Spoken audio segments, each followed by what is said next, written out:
Hello, and welcome to the Neurodivergent Fitness Podcast. We are here. Yeah, we had quite the pre-meeting, so you guys are in for a show. Welcome to part 2 of this episode.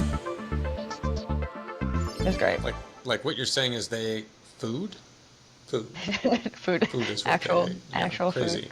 Yep, wild. Yeah, and so I think one of the things that we got into early on is that, if you go on ChatGPT, we were going to talk about this.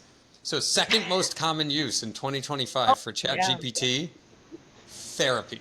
So people are out there just using ChatGPT, act as my therapist, right? Which, by the way, I just don't even understand how you even. But I don't either, because I'm not a therapist. But but that's what people are using it for. And so this tells us that apparently there's a shortage of therapists, and two, or there's a shortage of accessibility to therapists, which I think we all know is true. Accessibility to good therapists. Yeah, I say that about every single profession out there. There's A, B, C students, Facts. like, not that that's even deterministic, but basically there's people that phone it in and there's people that care. And honestly, it can change from year to year from different people, different times. Yeah. Like, people got stuff going on, So the reality of the situation is that, when we talk about mental health as a population, as a civilization, I think it's important to understand that we're living in a time period where our access to information, and actually not even access, the amount of information that's forced upon us on a daily basis, it goes vastly up. And I personally believe that most people are neurologically overwhelmed, regardless of their situation. I would agree. So much information out there for people to sort through, and we experience this. I asked Meaghan, and I know a number of other trainers, and I talk to people about this all the time. Meaghan, how many of your clients regularly state that they feel low energy and that they used to have more energy? They feel tired all of the time, and they feel like they have some degree of brain fog, and their memory isn't as good as it used to be, and they're constantly marking, it's not as good as it used to be. And I said, everybody except for my new clients. Yeah. And the truth is, this is true of the vast majority of people that I work with, and yet every single one of them thinks that they're having a unique and isolated experience.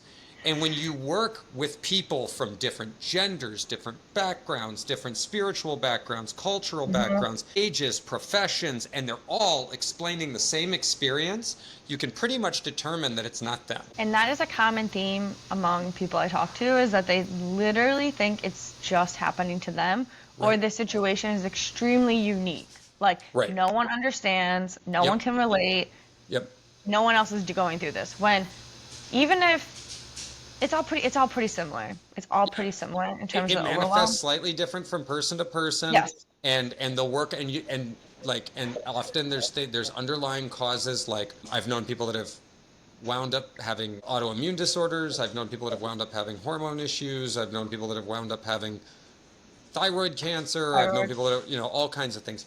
Same. You gotta wait. You gotta wait. I have a dog here. That's right. Okay, thank you. All of that is true, but at the same time, we really have to ask ourselves, why is it as a society, why is everyone feeling increasingly more burnt out when there's more automation, there's more information, there's more products, there's more solutions, blah, blah, blah, blah, blah, and yet at the same time, nobody seems to be getting quality sleep. Nobody seems to be getting quality nutrition. Nobody seems to be getting quality rest, like downtime. Yeah, I think downtime is slim. I think also the more situation, like, it's more in every aspect. Like, I think about just going through your daily life, like what you want to eat, there's just like more options to choose from. There's DoorDash, there's going to the grocery store, there's like the fastest thing you can think of. Then you also have like what clothes you want to buy, all the options, the internet, where you want to work out, how you want to work out, who you want to hang out with. What's the best? What's the best? Yep. What's the best? What's the best? And that's the thing is, most people they just don't want to think about it. They're like, just freaking tell me. Just tell me. I don't have time to do all of the research, and I don't know what's right and wrong in any way. Like, and that's the thing is, when you live in a world where the answer's always more, I think burnout is a realistic outcome. More and the best. More and the best. Those are the two things. Yep. Just be more and the best. more than the best. I don't know if it's the best, but it's the one I'm choosing. That's what I always say. I have no idea, but it's the one I'm going with, and I'll change it later if it doesn't work out. And this is why I think people, instead of being objective driven, it's helpful to be iterative driven. I'm going to iterate. I'm going to objectively or selectively limit X. I really believe in limiting for health. And I know that's like against the doctrine of America, but like you really do have to put limits on things. You need to constrain certain things in order to be successful at anything. Because I think one of the things that causes people an enormous amount of stress, even in the fitness world, is if I choose one thing, am I missing out on something else? You must be. Well, yeah, but how do you consume everything all at once? Burnout. Yeah, and that's the thing is, we were talking about, like, I try to really hard to manage my clients' nervous systems in the sense that I pay attention to how they're feeling. My clients get weekly feedback forms that give subjective experience, and I monitor that along with their training volume, because if they're worn out, I'm not increasing their training volume. It's not happening. It doesn't matter if it has anything to do with the workout or not. It's irrelevant. You need go lay down. No, this is the same. And I think this is why I have clients that have like unique experiences in terms of working out. Like I just talked to somebody yesterday who was like, has chronic back pain from an accident. And she's like, I am just terrified of strength training.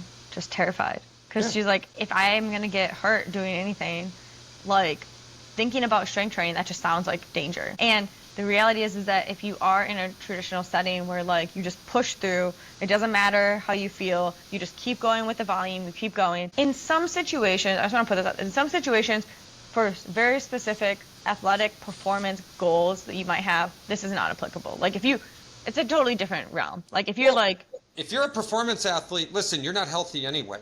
So it doesn't, you're pushing the limits. They're called the limits for a reason. You're pushing them. There is if I drive a car and the RPMs are up to 9 and I just keep it at that level, well, I guess we're going to roll the dice and see how long this goes.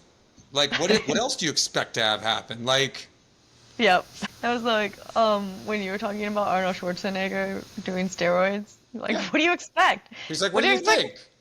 Of course I'm on steroids. Yeah, he was like, if you go back and look at that, so there's this documentary, it's on Netflix, it's called Pumping Iron. Yeah. It basically is like one of the dawns of the bodybuilding culture in America as it is today. He like openly admits that he does steroids, and he's like, what do you think happens? He's like, did you think we weren't doing steroids? Like, like that was kind of the attitude, and it was like, and I appreciate that level of honesty. Like, I think that's reasonable. Yeah, and just being clear about how you got to where you got. Yeah, a really great example of this in Hollywood today is that, I mean, a really good example is like Jeremy Renner. He got ran over by a snowcat, nearly died. What, a snowcat? Like, yeah, snowcat, like a big plow with treads on it. It just crushed him. I mean, just crushed him. Oh, okay. I originally thought I was like an animal who crushed him. Like no. No, his nephew was in the way of the snowcat, and he dove in to get his nephew out of the way, and it just ran him over. And he's alive. He was on the cover of Men's Health like 8 months ago. So you have to understand, the guy's in his 50s. He was literally destroyed. But he's got enough money and enough access to medical technology that now he's on the cover of Men's Health again. Okay? What for some people due to access would be a life-ending injury, for him, I'm not going to say that it wasn't absolutely mind-changing and heart-changing and life-changing for him, but because of the position he's in, he was able to recover, rebound, and he's in better shape than most people walking down the street. I'm sure he's not performing at identically the same level because he's full of pins, but at the same time, like, he'd be the first person to tell you, yeah, I mean, I'm just happy to be alive, and I'm happy that I was able to get back to this level. But like, I don't train the way I used to. I train in a different way now. And that's the thing is, he's coming from a place of acceptance. He's coming from a place of understanding the resources he has and how he can apply them. And he has the time, space, and ability to do that. You take a person that can't miss work tomorrow and you break their ankle and you've got problems, and those problems cause these mental and physical health are intertwined. And one can precipitate the other very, very quickly. Yes. So it's important to understand that, again, same thing with influencers. We don't know what the rest of their life looks like. We have no idea. And there's a good chance that that's their full-time job. Yeah. And I mean, again, you talk about Arnold Schwarzenegger. Like, he would have been the first person to tell you, what do? I show up at the gym, I work out for 2 hours. I go home, I eat a steak, I take a nap, and I come back to the gym and I work out for 2 hours. And I eat a lot of Diana Ball on the side, and that's what I do. And why do you do that? Because it pays. That's the truth. That's what he does. Like, that's how you become Mr. Universe. Yeah. You know, multiple years in a row. And the reason we brought up Arnold Schwarzenegger is because he's still in relatively good health. He's genetically very gifted versus like Ronnie Coleman, who is genetically very gifted, but he's in much worse shape. And we brought them up because I think Arnold Schwarzenegger is a little bit more on the side of holistic training now. Yeah. Compared as he to smokes some cigars while he sits there and does freaking holistic health. Social health. But the other people can't walk, right? Well, Ronnie Coleman's pretty much disabled. Yeah, he's had like 13 back surgeries or something. Don't quote me on that, but it's something high. It's something relatively high. It's enough that I know that, like, if you, let's put it this way, you have X number of vertebrae. I'm pretty sure like half or more of all of Ronnie Coleman's vertebrae have been worked on. Like, it's pretty insane. His back's pretty much a mess. So he was the man. So, like, you have to understand, when we look at Jack LaLanne and Arnold Schwarzenegger, their training methodology and the way that they physically looked was distinctly different from someone like Ronnie Coleman. These are different eras. And what we call the monster mass age, it's destructive. I mean, and you have to understand that to a certain degree, and I think lots of people will understand this, we hold at the peak of health and fitness what is, a lot of these things could be qualified as eating disorders and dysmorphia. I mean, they are... That's accurate. You know, an average-looking person is average. And God knows in the 21st century, the last thing you want to be is average, right? What a death sentence. Yeah, I mean, I think about how formal dance training still is, hopefully not as much, but in terms of their diet and their training regimen, like, one of my clients was telling me that, like, they would be, like, eating like 5 almonds and a piece of fruit for the day. Yeah, that's it. That's all you get. And promoting obesity as healthy is also not good. That's also accurate. Have you seen Lizzo recently? I don't know anything about I don't know. I don't actually know because I'm not connected to basically modern society. But she was on Women's Health. I'm going to send you her post. I have no idea. All I know is that... She's like in shape. It is reasonable to say that we know where the true health markers are for people. We understand what healthy looks like. There are people that technically have high BMIs that are actually in excellent shape. There are people that are totally ripped that probably still have high cholesterol and are a mess. Like, you can't look at a person and know how healthy they are. That is extremely accurate. Yeah. So, and you just don't know the full picture. No, you don't. And when it comes to mental health and fitness, there is a certain blurring of lines as to the advice people give and the type of stuff that comes out. Because, like, mental health is now part of health and wellness. Like, I'll be honest, I think there's some stuff that people are doing that's blurring the lines a little bit and need... What do you mean by blurring the lines? Like, what part? You're not a therapist. Oh, you're not a therapist. I know. You're not a therapist. Yes. Yes, that is accurate. Yeah, stay in your lane. Stay in your lane, and then also, like, that doesn't mean you can't do box breathing. Like, do box breathing. Right. But be aware of what damage you can cause and where the line is in terms of, like, your scope. That's what your scope is, and also, like, whether or not you can inform people. Informing people is not the same as giving advice. That is, yes. And how you frame that really matters. It really does. It really, really does. That's the difference between being like, I think you should do this. Go leave your husband. Yeah, don't do that. Don't do that. Don't do that. Don't do that. Have you ever seen the show Shrinking? No. Oh, it's about therapists. It's pretty funny. It starts out with a therapist, like, losing his shit and telling one of his clients to go leave his husband. And then she does it, and then the husband comes back to, like, beat him up. Anyway, scope. There was an HBO show like this. Oh, what's it called? God, what is it called? I think it's called like No, it's not called Private Practice. I can't remember what it's called, but it's literally like it's a brilliant show because the entire show takes place essentially in a therapist's office. The whole show Really? does. Yeah, the whole show does, and it's all about what a mess his life is. Yeah, that's kind of how it is. Yeah. Like, it's not the same show because it's not all the way. It's not all the ways in the office. But Okay. his life is like a mess. His like wife died like a year ago, and he's like still like grieving. Okay, no, this is not the same show because this guy's wife is very much alive, Yeah, no. and it's all about their like you even go through Yeah. you go through their couples therapy. It's great. Okay. I'm about to find that. Yeah. Yeah, Yep. I'll find it for you. I watched it when I was in Prague. It was good. Oh, really? Yeah. So anyway, long story Anywho. short, like when we're talking about, I think being informed is important. I think running around and valuistically judging people based on your personal therapy is probably not the way to go. And even worse, if you're getting therapy advice from your trainer, probably definitely not the way to go. Yeah. And having conversations about what's going on in people's lives, It's not the same thing. it's not the same. You can have conversations. You can talk about how, like, I often talk about, like, oh, I believe this, or I had this experience, or I did this. But that's my personal experience. I'm telling you personally my perspective. Mm-hmm. What we're not doing is taking that direct perspective and implementing it onto someone else's life or suggesting that you should. Right, and this is important. I am a wellness coach. I am allowed to have conversations with clients if they want to talk about managing stress. We're allowed to talk about that. I'm a nutrition coach. If they want to talk about managing nutrition, we're allowed to talk about that. Mm-hmm.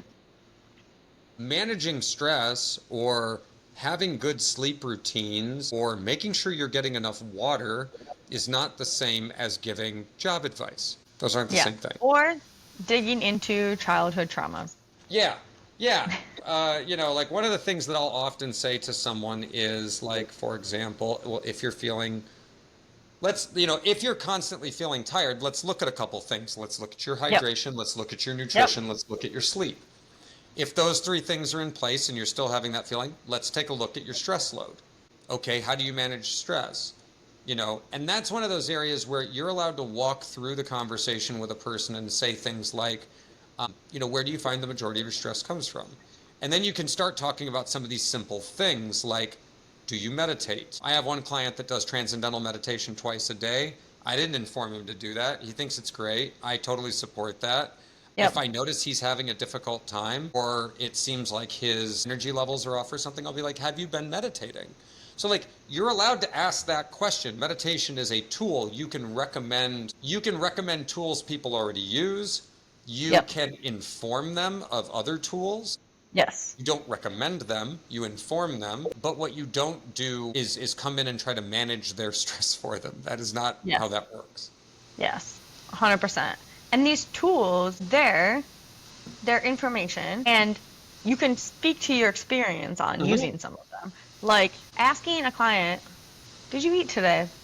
If you notice that their capacity is a little bit lower than usual. That is like a very regular thing, normal, simple, like happens a lot. So when it comes to like you noticing stress or noticing like being a little bit more scattered per se, asking if you're meditating is like very appropriate, especially if like, well, here's a question for you actually. So like if you have someone who's like, oh, I've been noticing I'm really stressed, like what tools, I guess, okay, let me pull it back. So it was going to be a question, but I realized I kind of answered it. I found that like... And now Megan's going to let us all be part of the conversation. Yes, I am. Okay, come on in. This is ADHD in real time, ladies and gentlemen. I just had the whole conversation internally, and I would like to share it with you. So the conversation is that I find that if people bring up stressful situations, because it happens, like people are going to come in and I'm going to be like, how's your day? And they're going to be like, oh my God, I'm doing this, and like I had to do this. And if people ask like, oh, what do you do to like manage your stress? I like telling them what I do to manage my stress sometimes will stress people out because my calendar blocking is wild. But for most of the other things that I do, including like meditating in the morning, making sure I'm walking, all that other stuff. Like, that is 100% okay to tell people that you do, that it helps you. Yeah, I think that one of the ones that I rely on a lot is what I call straw breathing. And I talk to people about this all the time. Straw breathing is really simple. You just breathe in through your nose and imagine that you purse your lips and imagine you're breathing through a tiny straw. It slows your exhalation and it downregulates your body. It's a really, really simple technique. Super simple. I I will haven't done the often straw have. breathing, What's but that? I have never done the straw breathing like that before, actually. But I do tell people to breathe in through their nose and really, really slow exhales if they're like really heavy breathing. Right. All the And time. this is, I was going to say, I normally utilize it in conjunction with like release techniques. Super Oh yeah. normal. So it's totally inside my purview. It's a Yep. way to it just downregulates the nervous system. That's what it does. Yeah. That's why it exists. That's it. There's not much more to say about it. Regulation of the nervous system is a biological function. Helping people downregulate their nervous system is a biological thing. I'm not talking about your childhood trauma. We're not doing shadow work. We're not doing any of that. What are you doing? I'm dealing with the situation. Your body's freaking out. And what we're going to do is downregulate your nervous system so that way you have less degrees of physical hypersensitivity so that you can actually relax the muscle and allow it to open up, or get control of your heart rate, or lower hypertension, or help your blood pressure, or like pick a thing, but we're dealing with it on a biological level. That's it. It's Yeah. basic biofeedback. Not a big deal. Yep. So 100%. you can give basic tools, but again, they're band-aids. You have to address root cause. And if root cause is I hate my job. root cause is something that needs to be dealt with in therapy, then that's something that needs to be dealt with in therapy.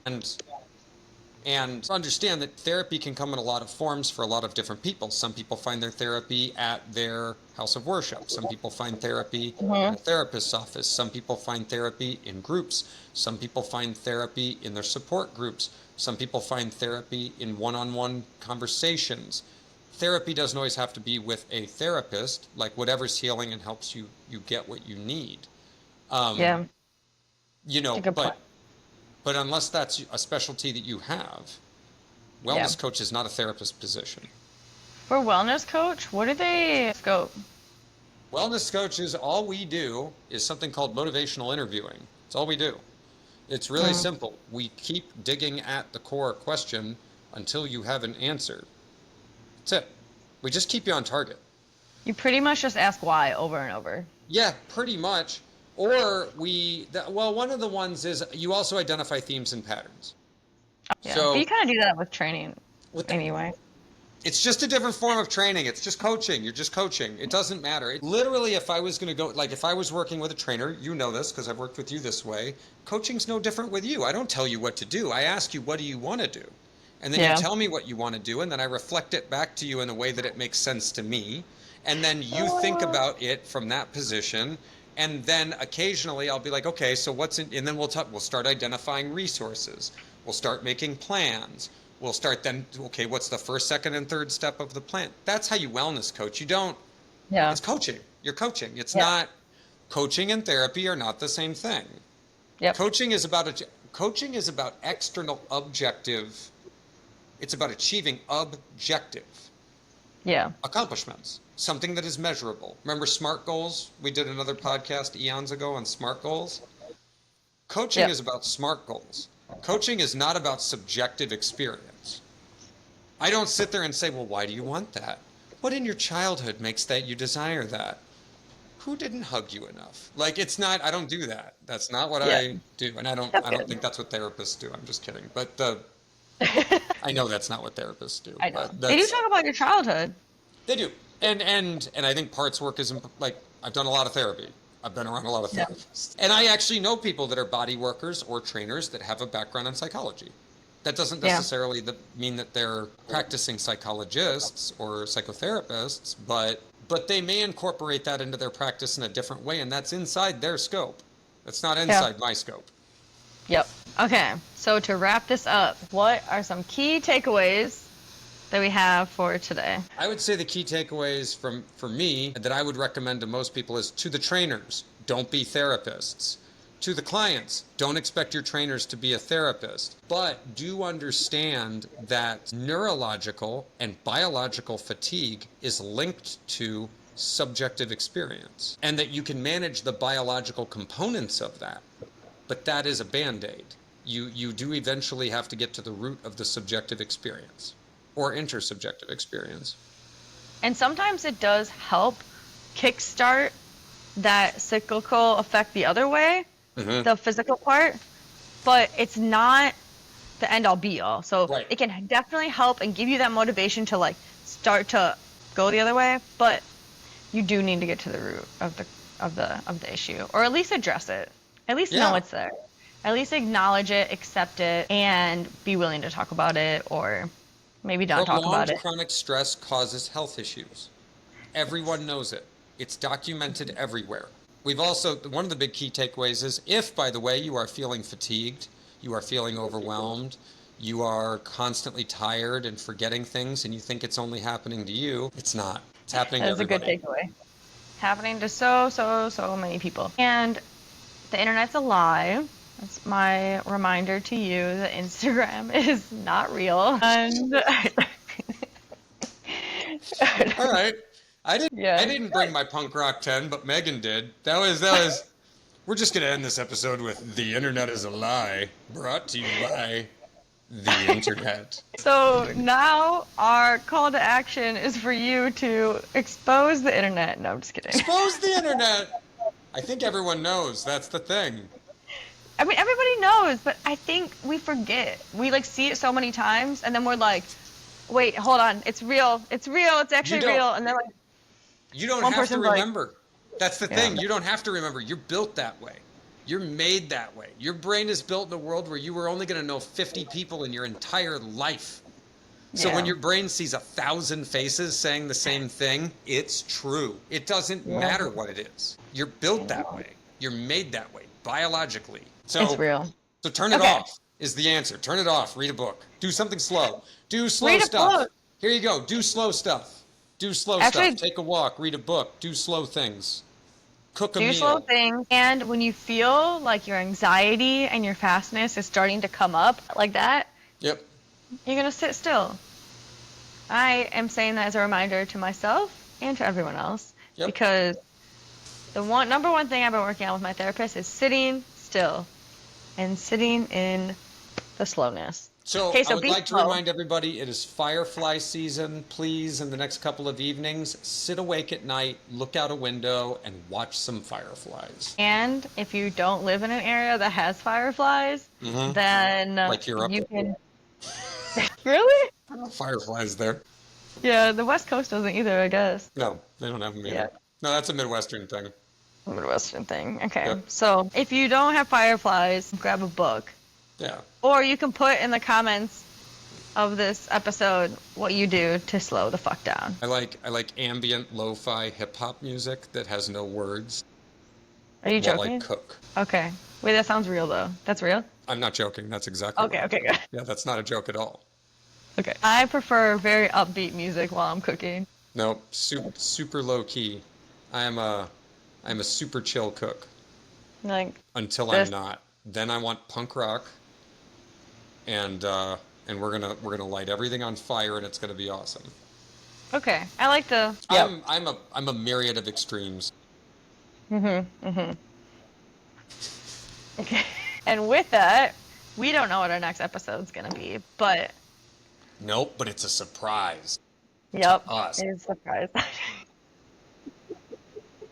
Oh, okay. Thank you for listening, and go be slow. Yep, go be slow. That sounds. Wait, I don't think we can say that. That sounds. Is that like?